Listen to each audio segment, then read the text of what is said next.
Okay, Shruti.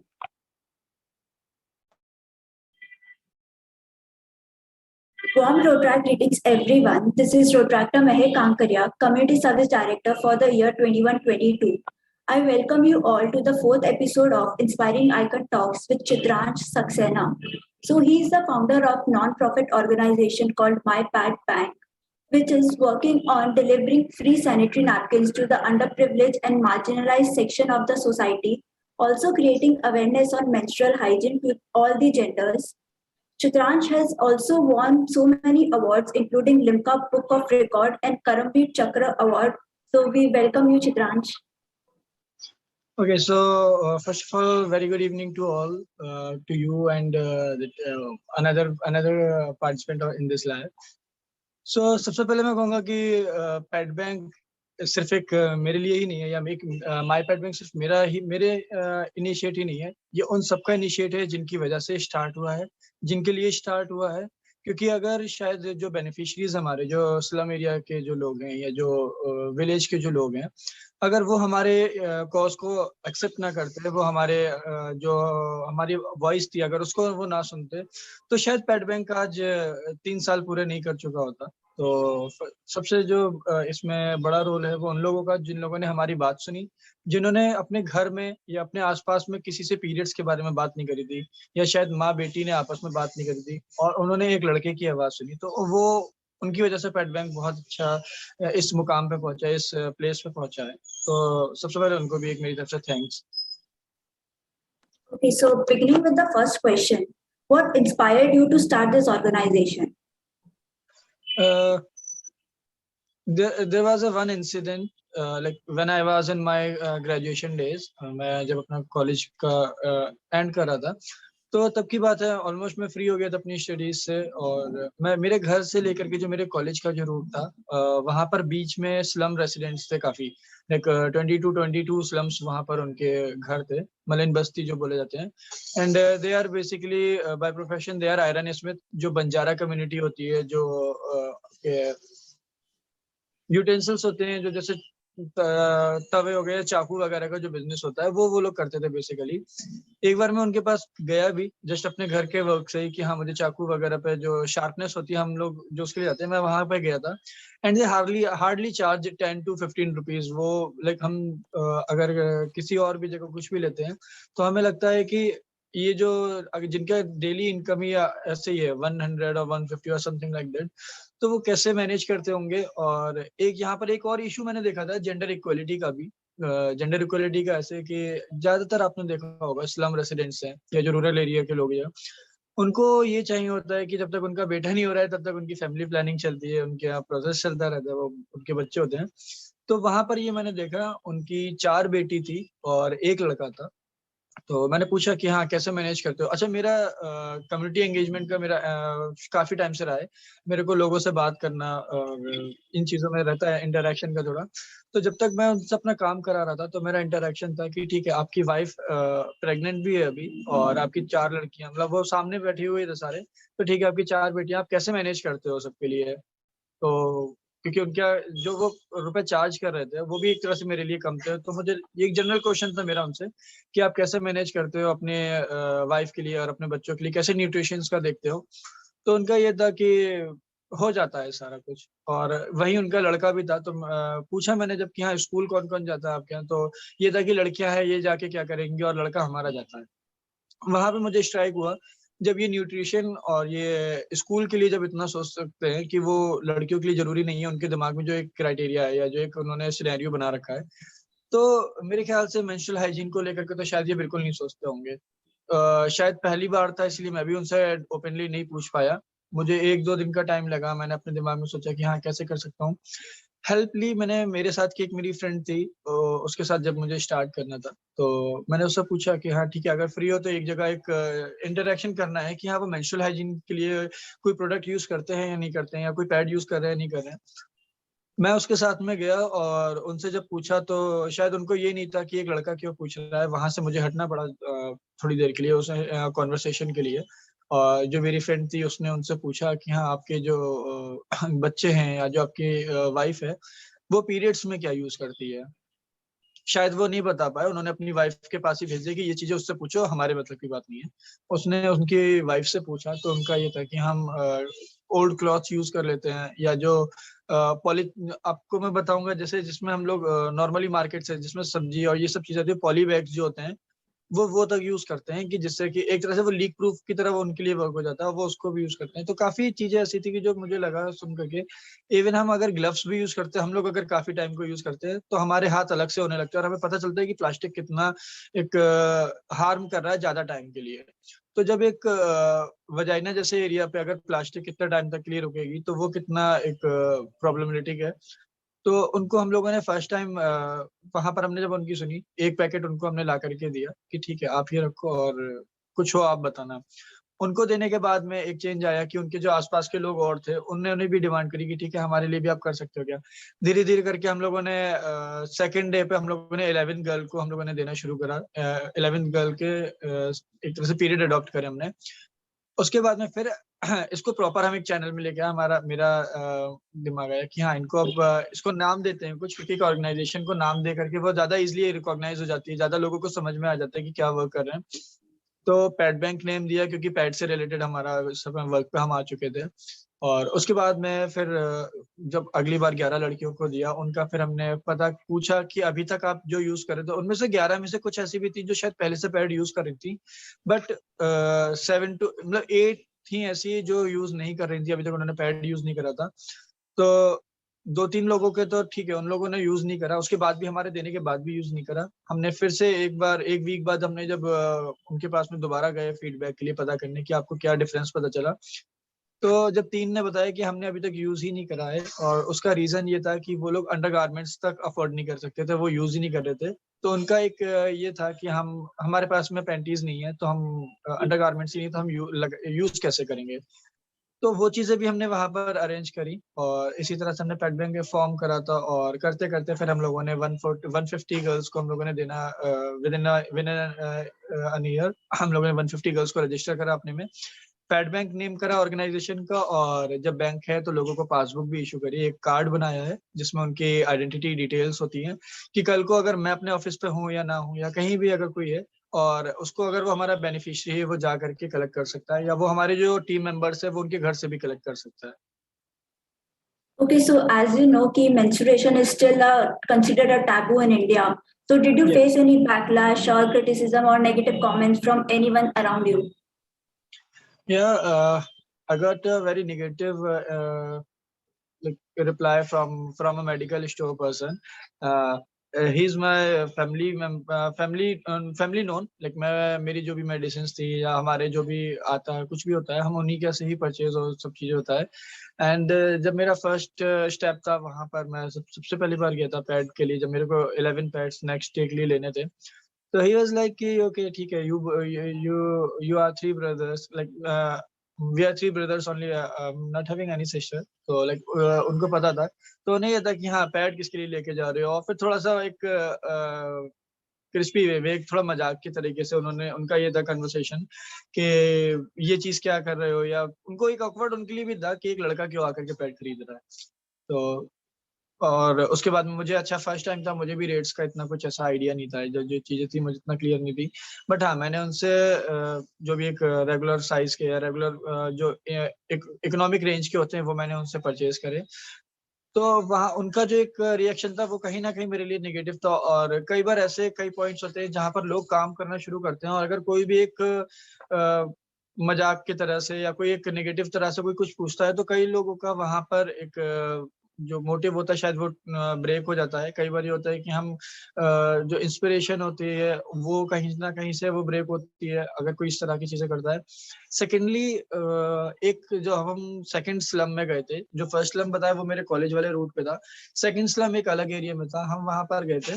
तो वहां पर एक ओल्ड लेडी थी, I think she was like 85 और 90 ईयर समथिंग। तो उनको ये था कि अरे ये लड़कियों की चीज है और तुम लोग क्यों आकर के बता रहे हो, यही गंदी चीजें बची हैं और इस तरह से कुछ।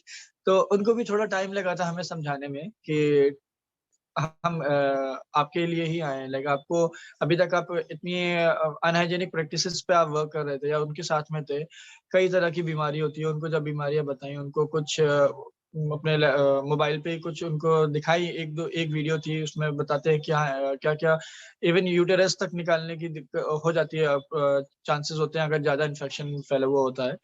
तो इस तरह की कुछ चीज़ें उनको बताई तो थोड़ा-सा उनके अंदर चेंज आया, बट स्टिल उनको ये था कि आप लड़के यहाँ पर मत करो, आप यहाँ से चले जाओ और जो आपके साथ की फीमेल्स है वो बताएँ। हमारा 2 बार, 3 बार इस तरह से मल्टीपल विज़िट्स के बाद में अब वहाँ पर ये चेंज आया है कि उनको अगर नीड होती है तो वो हमें कॉल भी कर लेते हैं, और लाइक उनके लिए नॉर्मल है कि अगर आप कोई लड़की नहीं भी जा रही है और अगर एक लड़का भी जा रहा है, तो वो उससे लाइक वो ले लेते हैं, उन्हें दिक्कत नहीं होती है। लेकिन स्टार्टिंग में कुछ टफ था, लोगों का परसेप्शन चेंज करना, लोगों को बताना कि हाँ, हम इस चीज़ पे वर्क कर रहे हैं, क्योंकि लास्ट 2 और 3 इयर्स में मैं देख रहा हूँ काफ़ी मेंस्ट्रुअल हाइजीन पे लोग वर्क कर रहे हैं। तो कहीं न कहीं फिर भी नॉर्मल है, बट 2 ढाई साल पहले या 3 साल पहले 2018 बैक टू द 2018 तब काफ़ी कम लोग थे जो मेंस्ट्रुअल हाइजीन पे वर्क कर रहे थे। तो उस समय एक टास्क था, डिफिकल्ट टास्क था कि लोगों को समझाना, लोगों को बताना और उनका जो कांसेप्ट है, अभी तक जिन स्टीरियोटाइप से वो रहते हुए आए हैं, उनको चेंज करना। Okay, so what inspires you or motivates you to keep going on? Okay, so the first inspiration came from Arunachalam से। उनका जब मैं देखता हूँ कि उन्होंने 1995 के टाइम पे उन्होंने जब सोसाइटी में इतना चेंज करा, फैमिली के अगेंस्ट जाकर के, अपने जो उनके सोसाइटी वाले थे उनके अगेंस्ट जाकर के 1995 में जब वो इतना कर सकते थे, तो उनकी स्टोरी पढ़ी थी मैंने, और 2016 में जब उनको पद्मा मिला था तो भी वो न्यूज़ वगैरह मैंने देखी थी उनके बारे में। तो कहीं न कहीं एक ये चीज़ थी कि हाँ, मेंस्ट्रुअल हाइजीन कितना इम्पोर्टेंट है, और हाँ, शायद 2000 से मेरे को भी, मैं अपने आप में सोचता हूँ 2016 में जब मैंने सुना था तब से लेके 18 तक काफ़ी टाइम हो गया था। बट उनके बारे में जब और मुझे पता चलती रही और जब ईयर का मुझे पता चला तो मुझे लगा कि मैं 2018 में हूँ, और लाइक हम इतने मॉडर्न हैं, हमारे पास में इतनी मल्टीपल चीज़ें हमारे पास अवेलेबल हैं, हमारे पास में low cost sanitary napkins available हैं और भी इस टाइम पर हम ऐसा कुछ क्यों नहीं कर सकते हैं। एंड सेकेंडली जो एक एमएचएम पे ही वर्क करने का एक मेरा एक आइडिया था, वो ये भी मनी डोनेट करते हैं, लोग क्लॉथ डोनेट करते हैं, बट मेंस्ट्रुअल हाइजीन प्रोडक्ट्स को लेकर के लोग नहीं डोनेट करते थे कई बार। उन्हें लगता था कि शायद सामने वाले का रिएक्शन कैसा होगा, सामने वाला एम्बैरेस ना फील करा दे या नेगेटिव ना आ जाए।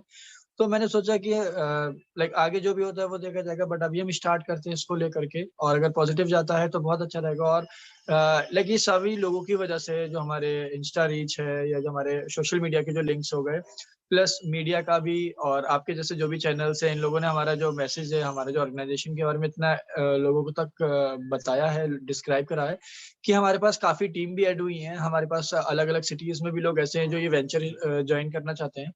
तो इस तरह से ये चीज़ें ईज़ी रहती हैं और सक्सेस रहा है इतना। और इंस्पिरेशन मैंने बताया आपको, जैसे अरुणाचलम सर थे जिनके ऊपर पैडमैन मूवी भी बनी है। उनकी स्टोरी जो थी वो बहुत इंस्पायरिंग थी मेरे। So you have okay, so you have won many awards, including Limca Book of Record and Karamveer Chakra Award. So can you describe like why did you won all these awards? लिए। देखिए इसका एक बहुत ही simple answer है। कोई भी काम हम करते हैं तो हम अवार्ड के लिए नहीं करते। बेसिकली हम चैरिटी की बात करें, जो हमारे जो इन्वेस्टमेंट था, जो मैं कहूँगा हमारा सोसाइटी के लिए जो इन्वेस्टमेंट था, हम अपना जो हार्ड वर्क कर रहे थे, वो इन्वेस्टमेंट था। और हमें नहीं पता था कि शायद 1 डेढ़ साल, 2 साल बाद हमें ये चीज़ें मिलेंगी। तो जब मिला मेरे लिए एक बहुत ही अनएक्सपेक्टेड भी था, क्योंकि मुझे नहीं पता था कि शायद हाँ, जिनके लिए मैं कर रहा हूँ वो इतना बड़ा काम है, या वो इतना इसको सोसाइटी इसको इतना तरीके से देख भी रही है। और लोगों ने इस चीज़ हमारे वर्क को समझा है, इसीलिए शायद हम लोगों को जो मल्टीपल अवार्ड्स हैं, जिनमें भी हमारे नाम आए वो हैं। लिम्का बुक ऑफ रिकॉर्ड के लिए जो मैंने जो अटेम्प्ट था, बेसिकली वो attempt Limca book of record के लिए नहीं था, वो एक हमारा एक पब्लिकली एक हमने इवेंट करा था, और हमने 2000 मई 2018 में पेट बैंक स्टार्ट करा था। दिसंबर तक मेरे पास में जितना भी स्टॉक था, उसको लेकर के एक विलेज में हम गए थे, और एक पब्लिक प्लेस पे एक ग्राउंड था, और वहाँ पर ये था कि हम इस पैड से एक पैड ही डिज़ाइन करेंगे। हमारे पास 1720 पैड्स थे, और उनको जॉइन करके हमने एक 22 फीट का सैनिटरी नैपकिन डिज़ाइन करा था। और वो इवेंट इसलिए करा था कि जब लोग बेसिकली क्या करते हैं, जो पैड परचेज करते हैं या जो फीमेल भी लेती हैं, वो रैप अप करके या वो हाइड करके लेके जाती हैं। तो हमारा ये था कि जब एक ओपन प्लेस पर इतने सारे पैड एक ही जगह पर होंगे और ओपन होंगे, तो लोगों का क्या रिएक्शन होता है, लोग उसको कितना नॉर्मलाइज करवाते हैं। तो ये इवेंट था। और बाय लक वो जब न्यूज वगैरह में आया तो उसके बाद में पता चला कि ये इंडिया का सबसे लार्जेस्ट सैनिटरी नैपकिन का डिजाइन था, और उसके लिए हमें Limca book of record sorry फरवरी 2020 में हमें लिम्का फरवरी 2020 में हमें लिम्का बुक ऑफ रिकॉर्ड मिला था उसके लिए। Last question, what will be your message to the current generation? Okay so current generation में मैं सबसे पहले फीमेल्स के लिए ही बोलूंगा, फीमेल्स से ही रिक्वेस्ट भी करूंगा कि कोई भी टॉपिक, कोई भी चीज तब तक नॉर्मल नहीं होती जब तक ये टैबू तब तक रहती है जब तक उसको हम नॉर्मलाइज ना करें।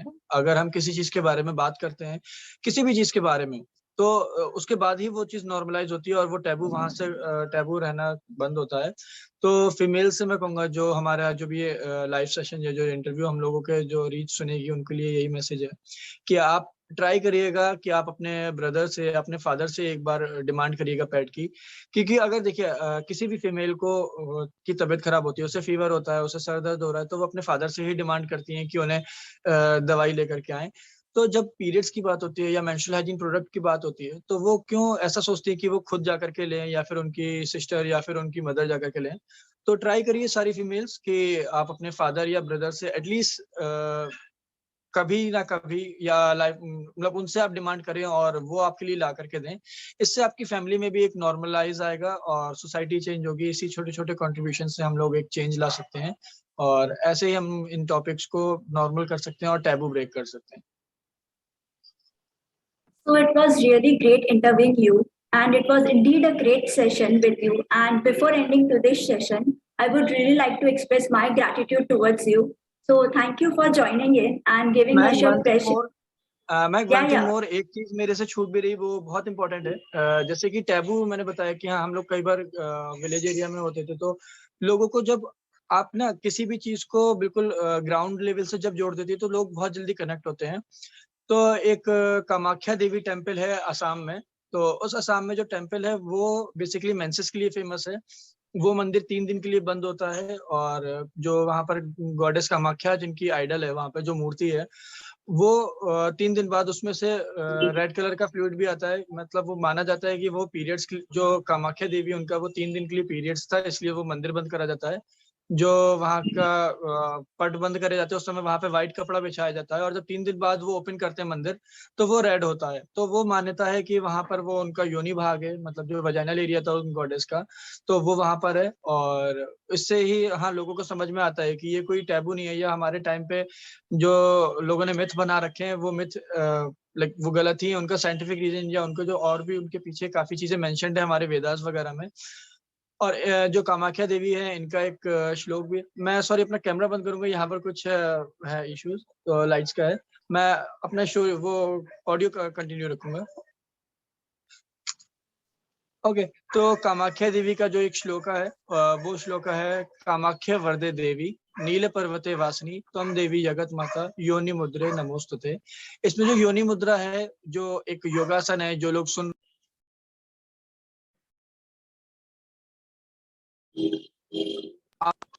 आप वो मुद्रा आसन गूगल करके देखिएगा। मैं एक बार अगर पॉसिबल चलिए ठीक है, वो आप चेक करिएगा योनि मुद्रा आसन। और योनि मुद्रा आसन जब आप करते हैं तो जो इरेगुलर पीरियड्स होते हैं, डिस्मेनोरिया होता है, जो क्रैम्प्स होते हैं, वो उनमें बहुत रिलीफ मिलता है। तो जब हमारे एंशिएंट इंडिया के जो हमारे जो गॉडेस हैं, उनके श्लोकों में ये मेंशन्ड है। तो ये चीजें पहले टाइम पे भी बहुत ज्यादा नॉर्मल थी, और बीच में जब हमारी कुछ सोसाइटी ऐसी थी जिन लोगों को लाइक प्रॉपर साइंटिफिक रीजंस के साथ में पुरानी ये चीजें नहीं पता थी, तो उन्होंने वही ट्विस्ट करके आप लोगों के सामने मिथ की तरह सर्व करें। तो ट्राई करिए आप इन चीजों पे एक्सप्लोर करें, और सोसाइटी के लिए आप लाइक हमेशा ऑल अवेलेबल रहें। जरूरी नहीं आप माई पैड बैंक से जुड़ करके ही लोगों को मेंसेस पे बता सकें। आप इंडिविजुअली भी, जिसको जो भी नॉलेज है, जो नॉलेज है वो अपने आसपास में लोगों को बता सकते हैं। और लास्टली मैं बस इसके साथ में एक एंड करूंगा कि आप अपने जो भी आपके मेड हो उनको एटलीस्ट, या वॉचमैन आपके जो भी हो, उनकी वाइफ के लिए या अपनी मेड के लिए आप एक उनकी सैलरी के अलावा भी उनको एक सैनिटरी नैपकिन का एक पैकेट उनको हर मंथ देंगे, तो आप भी एक पेट बैंक का ही एक पार्ट होंगे और इस हमारे जो वेंचर है इसको आप हेल्प करेंगे कहीं ना कहीं। So thank you so much for joining in and giving us your precious time. I wish you all the best for your future and for your organization. And thank you. Okay, thank you so much.